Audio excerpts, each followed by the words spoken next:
everybody, welcome back to Unimonks. My name is Padmanjali Chauhan and I'll be teaching you for the CUET history domain. Today we're going to continue with the final part of our third unit, social histories using the Mahabharata. So the first subtopic we're going to cover today is called a social contract. Now, one of the most important Buddhist texts, the Sutta Pitaka, talks about, so the Sutta Pitaka is basically a book on the discourses of the Buddha and his followers, alright? Now, this text says that all living beings lived in an idyllic state of peace, alright?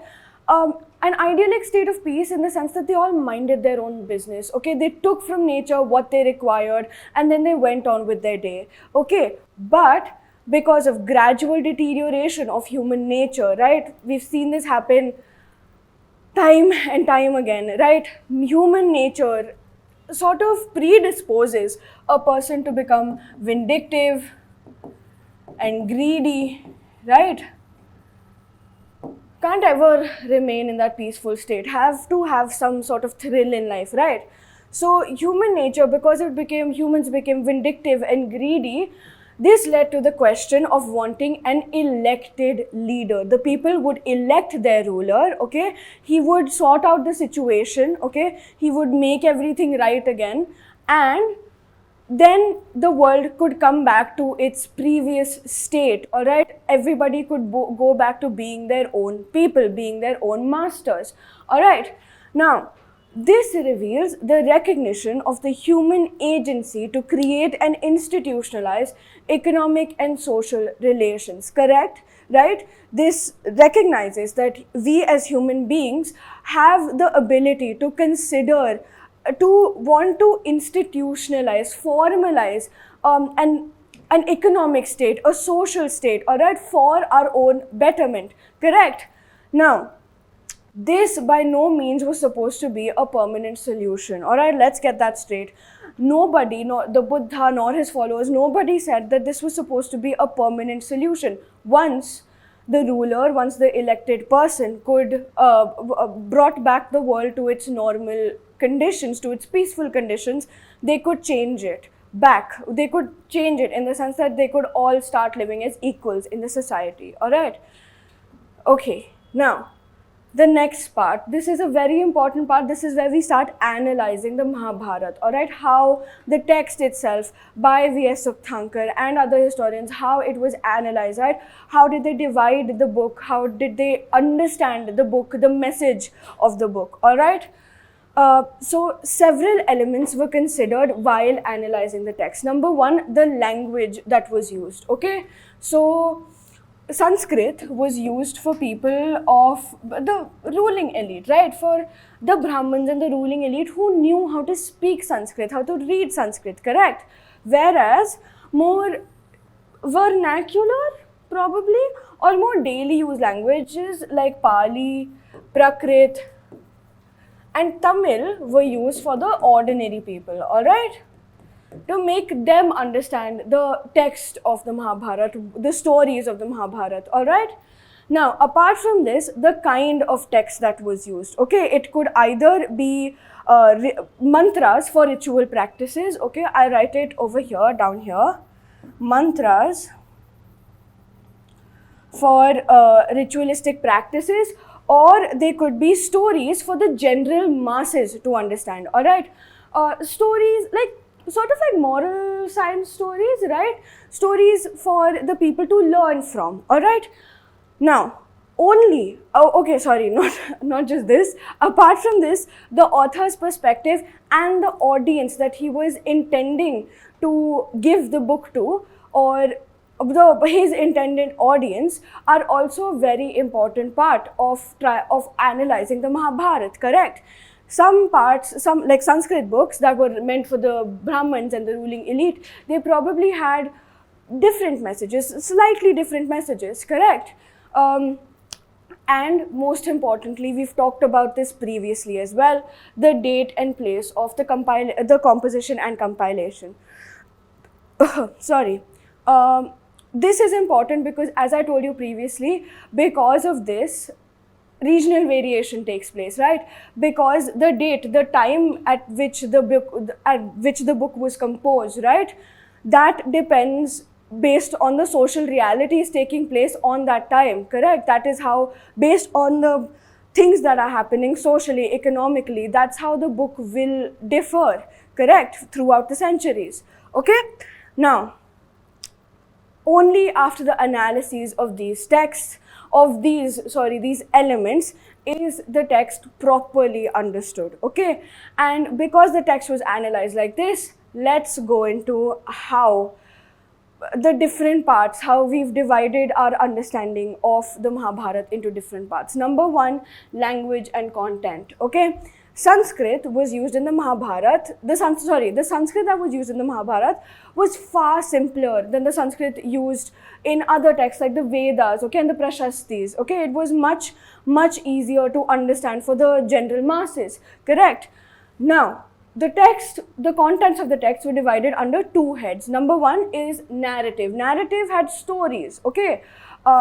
Say, I hope you told me what Nishad I was talking about yesterday. So stories like that of 𝐂𝐔𝐄𝐓, right? And stuff like that, okay? General stories for enjoyment, for moral purposes, something like that, okay? And the second head under which the content is divided is didactic. Didactic texts had contained prescriptions about social norms, okay? Prescriptions about social norms in order, they were a sort of form of instructing the people, okay, that this is how it's supposed to be. So talking about exogamy, okay, talking about patriarchy, all of that, or patrilini, sorry, not patriarchy, patrilini, all right? All of that came under didactic texts. Now, one thing we need to understand is that the divisions were by no means watertight, okay? That they weren't like, okay, they were particularly divided, okay, this is narrative, this is didactic. No. Didactic texts also had stories in them, okay, to better make the audience understand the message of that particular text, right? You know, they added stories to whatever instruction they were trying to give the people in order to help them better understand that instruction, all right? Now, the text is described as an itihas within early Sanskrit tradition, all right? Now, itihas literally means thus it was, all right? Which means, indirectly means history, right? That is why in Hindi we call history itihas, correct? Now, was this really a text of itihas? Was the Mahabharata, several historians have questioned whether the events that took place during the Mahabharata really happened, all right? Whether they're exaggerated or not, okay? Because initially the Mahabharata was only a narrative, correct? Like they were told as stories by bards, okay? I think we'll talk about this further as well. They were told as stories to the general masses to talk about the power of the Kshatriyas, okay, on the war zone, all right? Now, so because these were a compilation of stories, was this really what happened? Or are we just assuming, are we just collecting all these mini bard stories together, bard poems together, and making them one book? I don't know. But we read it as one proper book. We read it as the Mahabharata. We consider it a very important itihas text, all right? Now, authors and dates.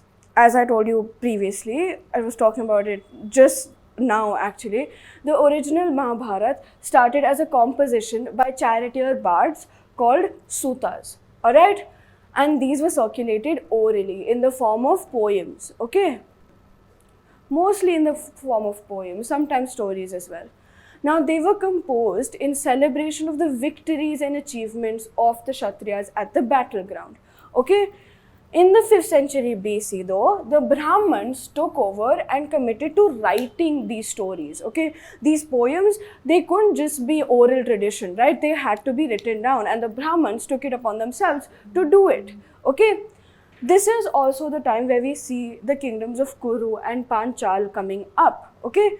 These are new kingdoms, okay, new chiefdoms coming up. They're destroying old traditions and putting in their own social norms, right? Correct? They want their own social norms to be applied on the people that live in their kingdoms, correct? That is why a lot of the stories that are in the Mahabharata talk about all of this, just like daily use, daily social norms, all right? How people lived their life, okay? What were the norms about marriage, about familial relationships, about kinship, all right? All of these were sort of, the norms started changing with new kingdoms coming up, okay? Now, between 200 BCE and 400 BCE, we see the growing importance of Krishna. Krishna is an avatar of the Lord Vishnu, all right?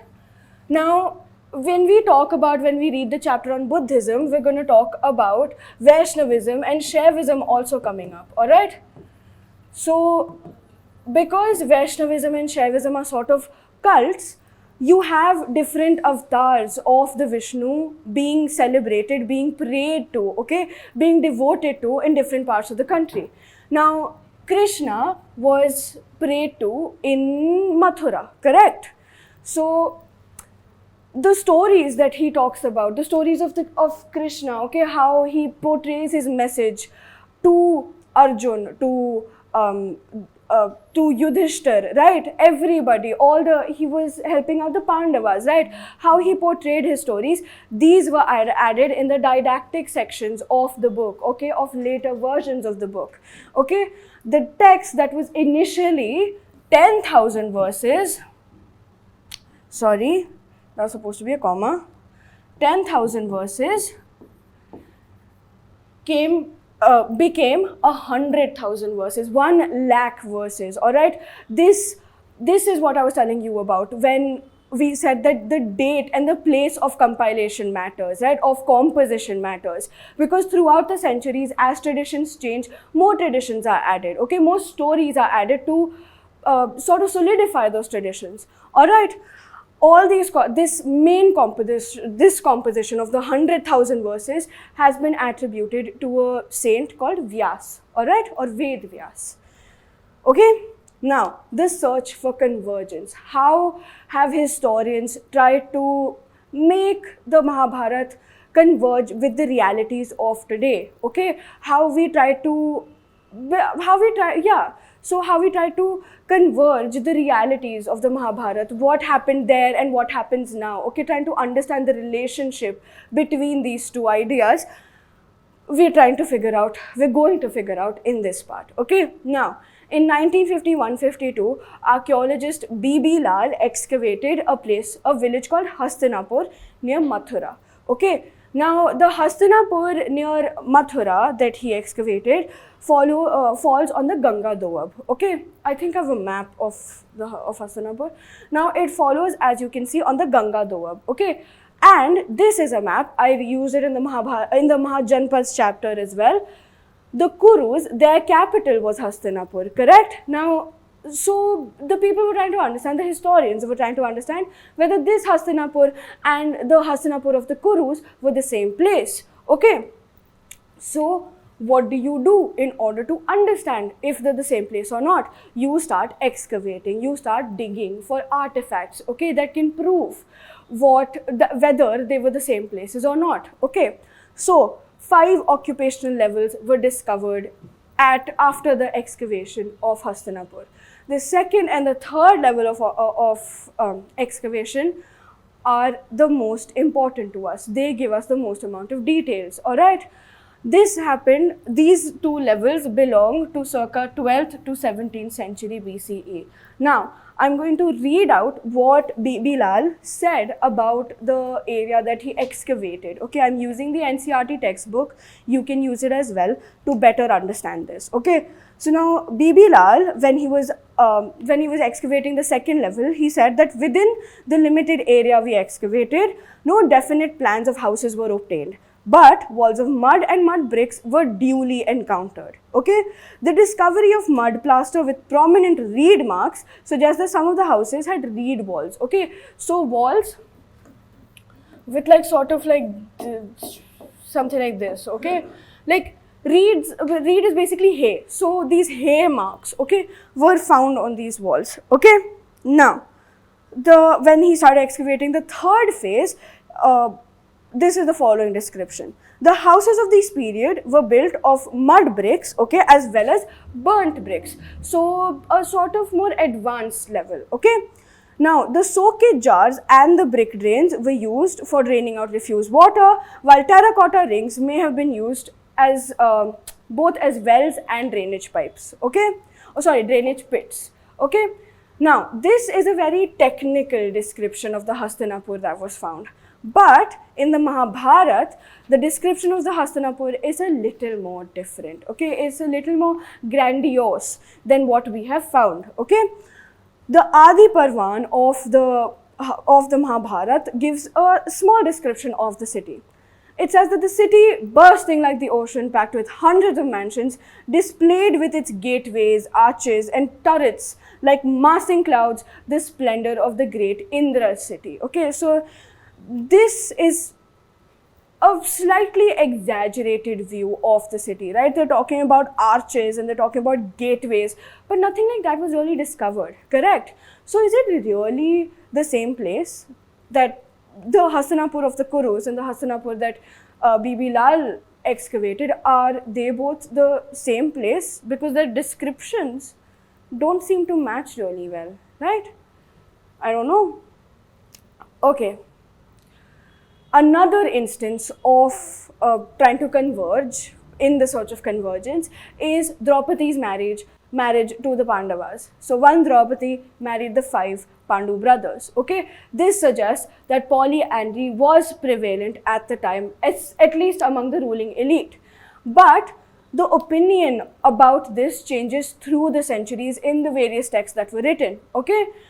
There are different interpretations of the instance of polyandry by the historians, okay. Number one, that the Brahmins found it unusual and undesirable. I've talked about this previously as well, okay. Number two, some historians say that it probably was and still is prevalent in the Himalayan region, which is slightly questionable, but alright. The third opinion of some historians is that because of shortage of women during wartime, polyandry was sort of supported. But what shortage of women during wartime, right? Don't the men go for war? Shouldn't there be a shortage of the men there? I don't know. Okay. And lastly, the last opinion of historians is that the creative literature doesn't always reflect social realities, right? Mahabharata is seen as a creative literature. It doesn't really depict the social realities of what were happening. That's what some historians say. We've been using the text in order to understand the social realities of the time. But some say that it was probably giving a very exaggerated description of what was happening that time. Who knows? Who really knows? Right? Okay. Before we end this chapter, let me just tell you that the Mahabharata till date is a very dynamic text. It's a very important text, alright? There have been Mahabharata as a text, as a story, is used in various art forms, okay? Dance performances use it, okay? Dance performances, theatres use it. They make their own description, their own interpretation of the Mahabharata, right? This is in order to they also make their own interpretations to sort of show the social realities of today, of what is happening today, alright? They use the example of Draupadi and the Pandus and the Kurus, okay, to show the harsh realities of today as well. That is all for the chapter. Thank you so much for joining me. If you liked this video, please give it a thumbs up. If you have any questions, if you have more fun facts to add about the chapter, about the book, leave them in the comments down below. And for more such informational content, subscribe to Unimonks. Thank you for watching. Bye.